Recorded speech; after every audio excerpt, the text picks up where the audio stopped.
Malcolm James McCormick was born on January 19, 1992, in the Point Breeze neighborhood of Pittsburgh. He was the son of Karen Myers, a photographer, and Mark McCormick, an architect. He had an older brother, Miller. Come on! I said hip hop, here's the hip to the hip hop. You don't stop the rock to the bang bang music, up to the Rudy, the bang bang Rudy up beat. Now what you hear is not a test on rapping to the beat. Meet the cool. He was a self-taught musician. It was very easy to see at a young age that Mac was very talented. I mean, I've been making music since I was like 6 years old, but it wasn't, like I play instruments. I played piano, I played drums, I play guitar. So I've been making music as long as I can remember. When I was like 8 or 9, I started getting interested in like writing raps. And by the time I hit high school, I just really got really dedicated.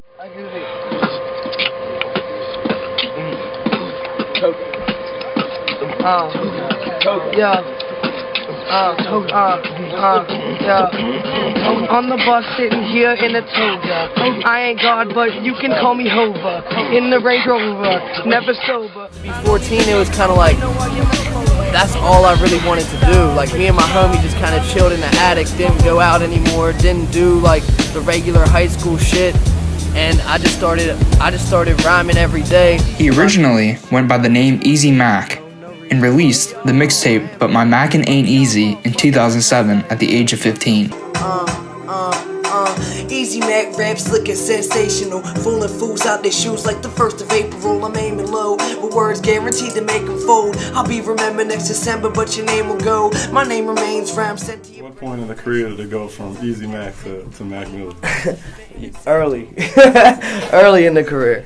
That was like when I was calling myself Easy Mac, it was because I was 15 and I was just kind of joking around. You know, I didn't really expect that to be like my rap name, but I didn't know what to call myself. And then it was kind of like I just was like, all right. I was young. I was like almost like turning 16 when I decided to change my name. But I was like, it was like time to be a real artist, and I wanted to make real music and serious music and stuff to be taken seriously, and you just can't do that with that name. A year later, after dropping But My Mackin' Ain't Easy, he formed a duo with his friend called The Ill Spoken and released a mixtape called How High. So crack it up, and fill it with some haze. Smoke it up, cause I'm trying to get blazed. Crack it up, and fill it with some haze. Smoke it up, cause I'm trying to get blazed. In 2009, he dropped his first mixtape under the name Mac Miller called The Jukebox, and also shot a music video with his then-girlfriend Naomi Leisure on the song Got a Clue. So I got something for you, The High Life, alright? This is a message to He then came out with the mixtape called The High Life, which gave him some serious attention with the single Live Free, which gained a lot of views on YouTube.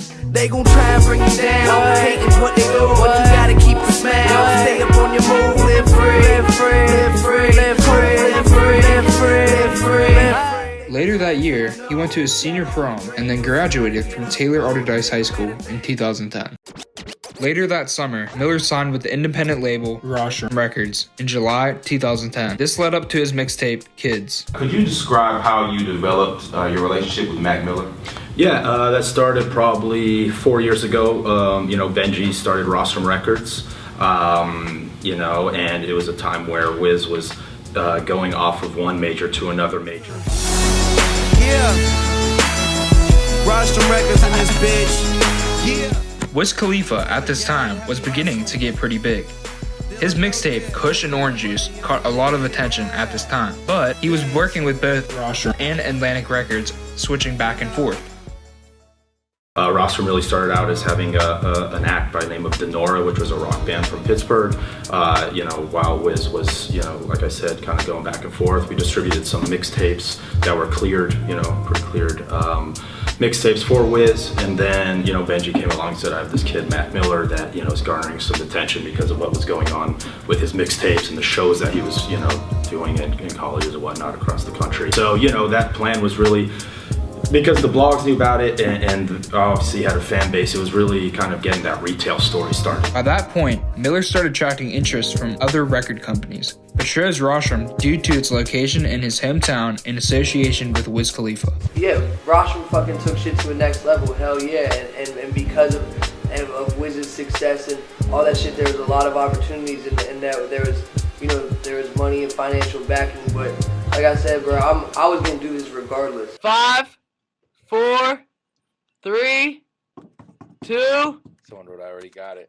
1. Bam! Let's go! Kids was released on August 13th, 2010 by Rostrum Records. I wanted to kind of just make a project that kids my generation could really feel like represented what they were about, and just, which is all about fun, you know. And it was really like we wanted to do some crazy spitting on it, so we made it kicking incredibly dope shit, which was like when we came up with that, I was like supercharged. I was like, that's genius. I mean, the story is basically like Kids the movie.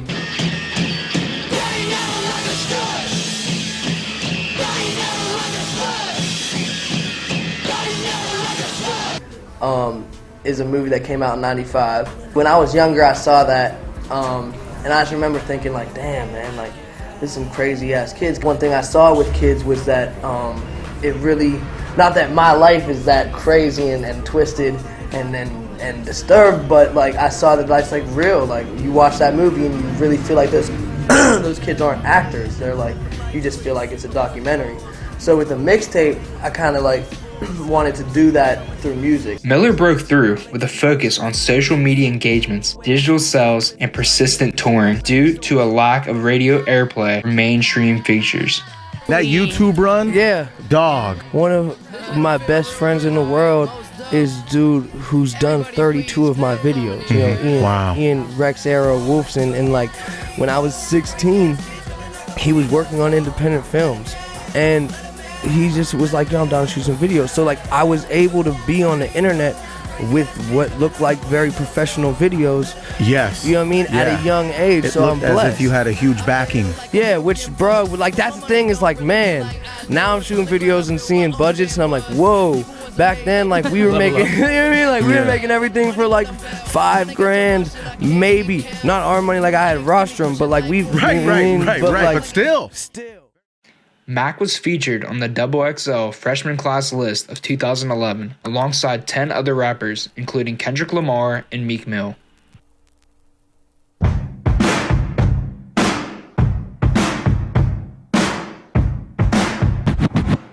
Look, hey, whatever it is, they getting it straight. I'm too obsessed, too dedicated, never escape. I ain't scared, I'ma go in, looking like I'm glowing. Running on beats, you stump your feet if you ever be down to be flowing. Being here today at the XXL freshman cover shoot is like a dream come true. It's just wild because it's like that one thing, like the XXL freshman cover is that one thing that you always strive for when you start really getting serious, when you like always would get the cover and you'd be like, one day maybe I'm gonna be on there. And it's just wild to actually be on there. Mac released his 5th mixtape, Best Day Ever, in March 2011. Its single, Donald Trump, became his first song to chart on the US Billboard Hot 100, peaking at number 75, and received a platinum certification from the Recording Industry Association of America. Can you hear him talking rubbish? I just wanna ride through the city in a cutlass. Man, it's more like, I think there's just more stuff that's happened in my life since Kids. I mean, Kids was like a real like worry-free, like mind-free type project because I wasn't really doing shit but making music. And then Best Day Ever is more like more money, more problems. Not necessarily more problems, but just like more things to do. You know, more things to talk about, more experiences, like a different state of mind, a little more mature, I guess. Correct, and I learned it from the best. Always dressing something fresh, looking for a little dime, big button, nice. Also in March 2011, he released a 6-track EP, On and Beyond, intended to target a new audience. 4 of its tracks were previously included on his mixtapes. The EP was his first entry into the US Billboard 200 albums chart at number 55.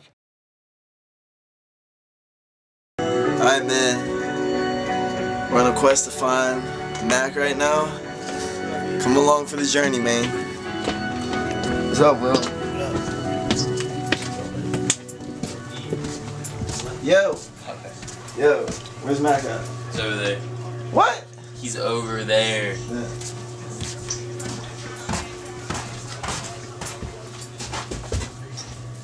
What? Yo. Yo. Yo, you gotta drop this album title. No. Yo. No, I'm not doing it. Man, get your ass up. No. Hey. No. Get up. Come on, man.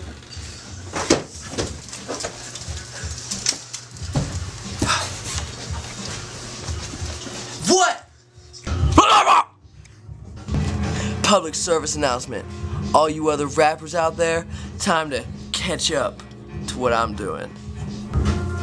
Album title, you say? Album title, you say? Ah, album title, yes. I remember. It all happened right around here, but a wee few hours ago. Yes, I remember perfectly. That's so tight. I got a tight album title. Blue Slide Park. Yeah, that's kind of giving yourself a lot of credit. I like that. Him? You know Blue Slide Park? Yeah, of course. I don't know that. Miller's debut studio album, Blue Slide Park, was released on November 8th, 2011. With 144,000 first-week sales, it debuted atop the Billboard 200. This was the first time an independently distributed debut album to do this since the Dog Pound's Dog Food in 1995. 3 songs from the album: Smile Back, Frick Park Market, let me get a turkey sandwich, lettuce, tomato, bitch. My name Mac Miller. Who the fuck are you?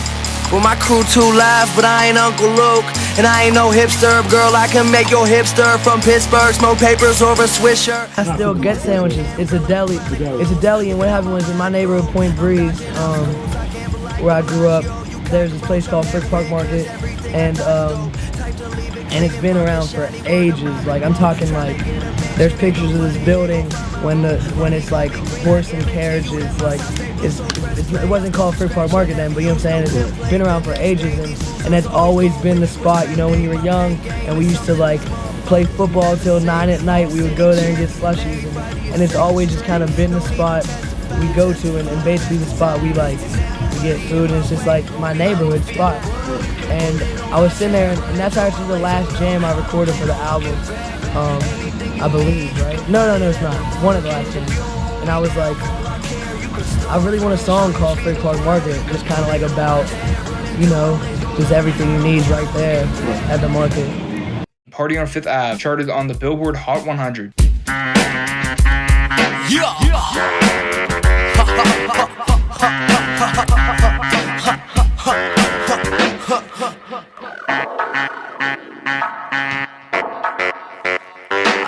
I think I see where it's going with this one, E. Hey. You know, shit was a lot crazier than before we left for tour, and it was kind of like, they were like, where do you want to work on your album? You know, do you want to go to LA and New York? And I was like, no, I want to stay home and work at home. And I had like trouble coming up with a title and the concept, and I kind of just decided, like, man, it's all about just, I haven't even left where I came from. You know what I'm saying? Like, I still, like, I live at my mom's crib right now, like, just cooling out, because I'm about to get a crib when I get back off tour. But I mean, it's just like, it's not like a huge thing for me. Like, I'm still the same kid when I go back home, you know? Nothing changes. And so it's basically like Blue Slide Park is like, kind of like, you know, life, you go crazy in life, you go out and become a big business mogul, you go out and do all the stuff in your life, and you come home and there's still the same park right there, and they could add jungle gyms, they could add whatever they add to the park to renovate and make it new, but like the slide's still gonna be blue, you know what I'm saying? So it's kind of just like an ode to, like, you know, really not only being truthful about where I came from and being honest about it, but loving it, you know what I'm saying, and loving the place I was raised what I'm saying? I live in Pittsburgh right now. You know how many people think I should be living in LA or New York or something? I live in the Burgh, like just chilling. When I get a crib, I'm gonna get a crib in the Burgh. I used to play baseball up there, and after every game, you would like run right to the slide. The Frick Park Playground in Squirrel Hill inspired an album that Miller says has sold 400,000 copies. We ended up making history with it. It was the first independent #1 album in 16 years. He met girlfriend Nomi Leisure at Alderdice High School. Did she anticipate his success? No, definitely didn't expect that. But once I really started listening to his music, I mean, it makes sense. The star of Blue Slide Park has only one regret. I never hit one home run here my whole life, you know that? Not until his album hit one out of the park.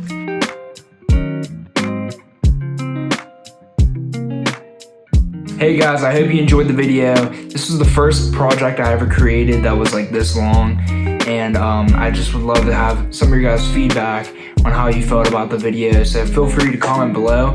And if you guys would, please slam that like button and subscribe. I put a lot of time and effort into this video, and I'm currently working on a part 2. So I'm not sure when I'm going to be coming out with that, but in the meantime, just please give me some feedback. I really appreciate it. Thank you.